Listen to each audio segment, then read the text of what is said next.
In this video, you will learn how to add clickable link to Canva. To begin, ensure that you have the design open in Canva where you want to add a clickable link. Next, click on the specific text that you want to hyperlink. Once selected, a toolbar will appear at the top. Look for 3 little dots on the right side of this toolbar.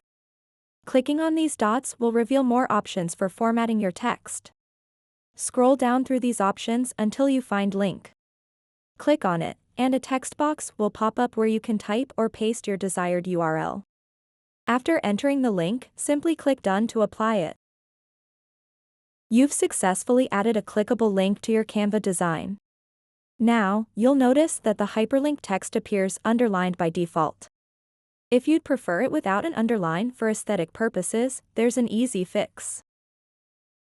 Just click on the underline button at the top of the screen. This will remove the underline from your hyperlinked text instantly. For those who love keyboard shortcuts, there's another quick way to add hyperlinks. Start by selecting the text again.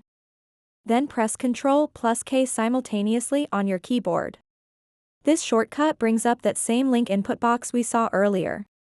Enter or paste your URL here and hit Enter. Just like that, your text is hyperlinked. To remove the underline using shortcuts as well, simply press Ctrl+U together after hyperlinking. This keeps everything sleek and clean. Now that you've added your clickable link and formatted it just right, it's crucial to save your design correctly so that the hyperlink functions properly when shared. Navigate to the top right corner of Canva and click on Share. Select Download from the drop-down menu.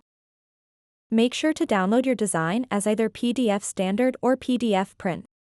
These formats preserve hyperlinks effectively when shared or printed. So that wraps up this tutorial.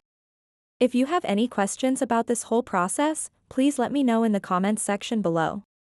And if this video helped you out, please give it a big thumbs up and subscribe to this channel for more tutorial videos like this one. Thank you so much for watching and have a good day.